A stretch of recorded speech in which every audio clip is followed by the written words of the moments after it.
મારું નામ જલ્પા પટેલ છે। મારી જ્યારે ત્રીજા મહિનો સ્ટાર્ટ થયો ત્યારે મેં ગર્ભ સંસ્કાર વિશે સાંભળ્યું, ત્યારથી મેં જોઈન કર્યું। એટલે ઘરે તો આપણે એકચ્યુઅલી બધું આખો દિવસ કામમાં જતો રહે, ખબર ના હોય કે શું કરવાનું। ત્યારે મને મારા ફ્રેન્ડ દ્વારા ખબર પડી, ત્યારે મેં જોઈન કર્યું। અહીંયા આવીને મને ખબર પડી કે બધા કેટલી અલગ અલગ એક્ટિવિટીઝ કરે। ક્યારે મેં જિંદગીમાં ડ્રોઈંગ કર્યું નહોતું, અહીંયા આવીને મેં ડ્રોઈંગ કર્યું પહેલી વાર। મને ડ્રોઈંગ કરતાં જ આવડતું નહોતું, અહીંયા આવીને ડ્રોઈંગ કર્યું। બાકીની અલગ અલગ એક્ટિવિટી, વેસ્ટમાંથી બેસ્ટ બનાવવાનું, પછી કાર્ડ્સ બનાવવાનું, મેં કોઈ દિવસ એવું કર્યું। મને તો ડ્રોઈંગ કરતાં કે રંગોળી બનાવતા આવડતું જ નહોતું, ત્યારથી મેં બધું સ્ટાર્ટ કર્યું, અહીંયા આવીને સ્ટાર્ટ કર્યું। પછી એક તો મને અહીંયા આવીને એક ખૂબ જ ગયું ગર્ભ સંવાદ કરતા, જે રાત્રે હું રેગ્યુલર સૂતી વખતે મારા બાળક જોડે હું વાત કરતી।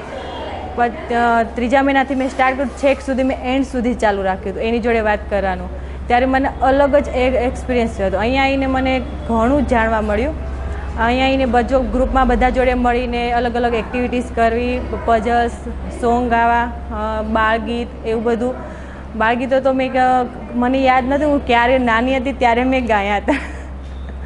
જે એક્ટિવિટીઝ હું ગર્ભ સંસ્કાર કેન્દ્રમાં કરતી, એ જ્યારે મારું બાળક નાનું થયું ત્યારે એનામાં બી એ અસર જો જેવા તું રાત્રે એને હું સૂતી વખતે કરતી, અત્યારે બીજું મારે હું પ્રેગ્નન્સી ટાઈમ મારે ટેવ હતી ભક્ત ચિંતામણી સાંભળીને પછી જ સૂવાની। મારું બાળકનું બર્થ થયો ત્યારે હું જ્યાં સુધી ભક્ત ચિંતામણી ચાલુ ના કરું ત્યાં સુધી એની ઊંઘ જ ના આવે।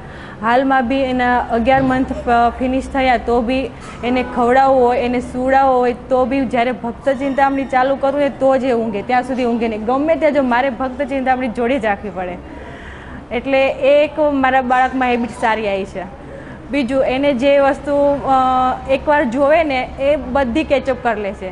ગમે તે વસ્તુ તમે એને ગમે તે, અત્યારે એને 11 મંથ ફિનિશ થાય, એને તમે ગમે તે વસ્તુ શીખવાડો, બધું એકવાર જોઈને ત્યાં કેચઅપ કરી લે છે। પછી તે ચાલવાનું હોય કે બીજા અલગ અલગ એક્સપિરિયન્સ કે નખરા કરવાનો હોય, એ માનવાનું। તમે એને કહો આમ નહીં આમ કરાય તો એમ જ કરશે। હા, તમે એને કહો આ વસ્તુ આમ ફેંકાય ને તો નહીં ફેંકે, એને કહો અહીંયા મૂકી દો તો એ ત્યાં મૂકશે।